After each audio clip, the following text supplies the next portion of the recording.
Hello everyone, my name is doctor Lalit. I welcome you all in the text super coaching.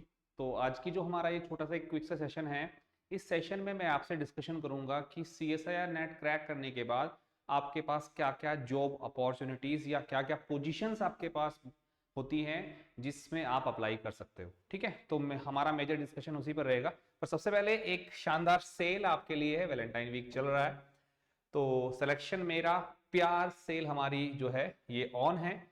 इसमें आपको exam तक जो CSIR net का subscription है वो मिल जा रहा है 14,732 में। इसके साथ साथ अगर आप कोड यूज करते हो ललित पी तो और भी एक्स्ट्रा डिस्काउंट आपको मिल जाएगा इसमें, और अराउंड 14,000 में आपको कोर्स पूरा मिल जाएगा। यानी कि आपको एक अच्छा खासा डिस्काउंट जो है अगले आने वाले 3 दिन में 13, 14, 15 तक आपको मिलेगा। तो इस ऑफर का जरूर फायदा उठाएं। ठीक है, स्टार्ट करते हैं। सबसे पहले मेरी क्लास की टाइमिंग्स आप लोग नोट कर लीजिए। जो मेरी फ्री क्लास है आप लोगों के लिए, दो टाइम पर मैं फ्री क्लास लेता हूं आपकी। एक मेरी होती है मास्टर क्लास जो कि होती है टेक्स्ट ऐप पर, जिसकी टाइमिंग है 9:30 PM मंडे टू फ्राइडे, और फिर शाम को 6 बजे मैं आपसे क्लास लेता हूं।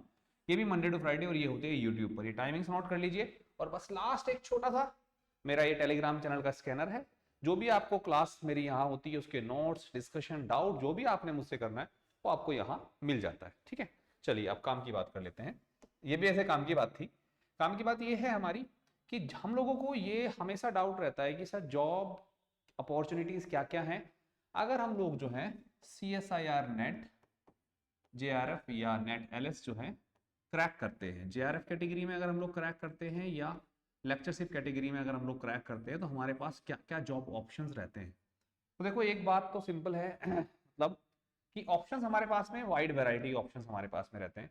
अगर आपके पास में जेआरएफ क्रैक हुआ है, ठीक है, तो आप लोग जो हैं या तो अपने आप को किसी भी गवर्नमेंट इंस्टीट्यूट में या किसी भी इंस्टीट्यूट में या किसी भी गवर्नमेंट या नॉन गवर्नमेंट इंस्टीट्यूट में, ठीक है, जो कि यूजीसी से रिकॉग्नाइज्ड है, उसमें आप अपने आप को एनरोल करा सकते हो फॉर पीएचडी प्रोग्राम। ठीक है, और इस पीएचडी प्रोग्राम में क्या होता है कि आपको एक डिग्री भी मिल रही होती है, साथ साथ में you will getting a good salary. जैसे अगर हम लोग बात करें अभी फिलहाल के लिए, जो फेलोशिप का अमाउंट है वो हमारा है 35,000, ठीक है, plus HRA for first two year, जब हम लोग बोलते हैं कि आप जूनियर रिसर्च फेलो हो। इसके अलावा हमारा है 38,000 प्लस HRA, जब हम लोग बोलते हैं कि जब आप SRF हो, लास्ट के 3 ईयर के लिए मिलता है। टोटल 5 साल के लिए आपको ये सैलरी मिल जाती है। मतलब 5 साल के लिए आपकी एक जॉब प्लस एक डिग्री जो है वो कंफर्म हो जाती है, और अच्छी जगह से करते हैं। तो इसके अलावा भी हमारे पास बहुत सारी एडिशनल फेलोशिप हैं जो आप अवेल कर सकते हैं। ठीक है, एडिशनल फेलोशिप क्या क्या है अगर आप कमेंट में लिखेंगे मुझे जानकारी के लिए, वो भी मैं आप लोगों से डिस्कस कर लूंगा। जैसे हमारा इसमें भी हमें SPM मिल जाता है या PMF है हमारा, ठीक है, PMNRF है हमारा। ठीक है, इस तरीके की फेलोशिप जो हमें मिलती है जहां आपको up to 1 lakh rupees per month. SPM तो छोड़ दीजिए, एसपीएम में तो सेम इसी से थोड़ा सा एक्स्ट्रा में मिलता है, लेकिन अगर हम दूसरी फेलोशिप को लेते हैं उसमें up to 1 lakh rupees per month तक आप लोग जो है अर्न कर सकते हो। डिपेंड करता है कि आप किस इंस्टीट्यूट से कर रहे हो और आपका इंडस्ट्रियल कोलैबोरेशन क्या है। ठीक है, ये हो गया इसके लिए। अगर आप पीएचडी नहीं भी करना चाहते हैं तो आप एक नेशनल एलिजिबिलिटी को पास कर चुके हैं, जिसके थ्रू आप किसी भी प्रोजेक्ट फेलो में, किसी भी प्रोजेक्ट में, गवर्नमेंट फंडेड प्रोजेक्ट में जो कि किसी लैब में रिसर्च में चल रहा है, तो आप जो है उसमें भी अपने आप को एनरोल करा सकते हो। If you want to pursue PhD from outside the country, India से बाहर से करना चाहते हैं, तो ये सबसे आसान रास्ता होता है। प्रोजेक्ट फेलो की तरह यूज ज्वाइन करिए, और ज्वाइन करने के बाद क्या होगा आपका, जब आप ज्वाइन करते हो तो वहां एक रिसर्च एक्सपीरियंस गेन करते हो। उसी रिसर्च एक्सपीरियंस के बेस पर आपको जो है बाहर फॉरेन कंट्रीज में पीएचडी मिल जाती है। मतलब उसके लिए आपको कोई एग्जाम क्रैक नहीं करना है, जीआरई, टॉफेल, ये सब नहीं क्रैक करना होता। केवल अगर आप अच्छा परफॉर्मेंस यहाँ करते हो, कोई पब्लिकेशंस ले आते हो अपना विद इन 1 ईयर और 2 ईयर, और गाइड का रिकमेंडेशन अगर होता है आपका, तो आप जो है आसानी से किसी भी जो है यूरोपियन कंट्री या यूएस से पीएचडी कर सकते हो। दूसरा, अगर हम लोग क्रैक करते हैं एलएस के अंडर में, अच्छा इसमें एक और जॉब ऑप्शन भी हमारे पास में होता है कि जो एलएस में फैसिलिटी मिलेगी या एलएस में जो जॉब ऑप्शंस होंगे वो यहां से भी आप लोग जो है वो ले सकते हो। यानी कि फेलोशिप नहीं मिलेगी एलएस के केस में, पर ये सारी चीजें आपको मिल जाएंगी।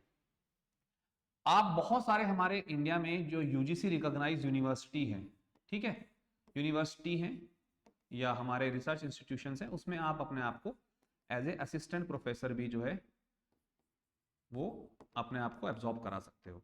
ठीक है ना, क्योंकि देखो जब आपके पास नेट होता है, एक नेशनल लेवल का एग्जाम होता है, तो कोई भी प्राइवेट यूनिवर्सिटी या गवर्नमेंट ऑर्गेनाइजेशन पर, गवर्नमेंट ऑर्गेनाइजेशन में क्या है कि आपको कोई स्पेसिफिक एग्जाम जो है या जो एपीआई स्कोर है उसके बेसिस पर आपको जो है सिलेक्शन लेना होगा। लेकिन अगर कोई प्राइवेट यूनिवर्सिटी है, तो अच्छी खासी प्राइवेट यूनिवर्सिटी है जो आजकल अच्छा खासा पे भी हम लोगों को देती हैं, तो आप उसमें जो है एटलीस्ट एलिजिबल हो जाते हो to become an assistant professor. आप चाहे तो अपनी पीएचडी वहीं से भी कंटिन्यू कर सकते हैं। देयर आर मेनी पीपल्स जो जेआरएफ क्रैक करने के बाद भी प्राइवेट यूनिवर्सिटी में as a assistant professor join किए हैं, तो जॉब के साथ साथ they are doing their PhD as well. तो ये हमारे पास में रास्ते हैं, ये हमारे पास में ऑप्शंस रहते हैं। इसके अलावा आप जो है जब जहां कहीं भी आप किसी गवर्नमेंट जॉब के लिए जाते हो और आपने इस तरीके के एग्जाम को क्रैक किया हुआ है, तो ये जो है आपको एक एडिशनल एडवांटेज दे देता है, क्योंकि you are like you have done a best job in your field. क्योंकि नेशनल एलिजिबिलिटी टेस्ट को अपने फील्ड में अगर आप क्रैक कर रहे हो, that means you have a good knowledge of your subject. उसके लिए फिर दूसरी चीजों की जरूरत नहीं होती है। तो आप अपने आप को दिखाता है कि you have a good knowledge, you have a good command over your subject. तो ये सारी चीजें हैं जो हमारी रहती है। बाकी और भी बहुत सारी जॉब अपॉर्चुनिटीज हैं, मैं एक बड़ा वीडियो जरूर आप लोगों के सामने शेयर करूंगा, एक बार लाइव भी जरूर रहूंगा, ठीक है। अब जितने लोग हैं जिनको और भी जानकारी चाहिए वो कमेंट बॉक्स में कमेंट जरूर करके हमें लिखें। Thank you so much everyone for watching this. Thank you, bye bye.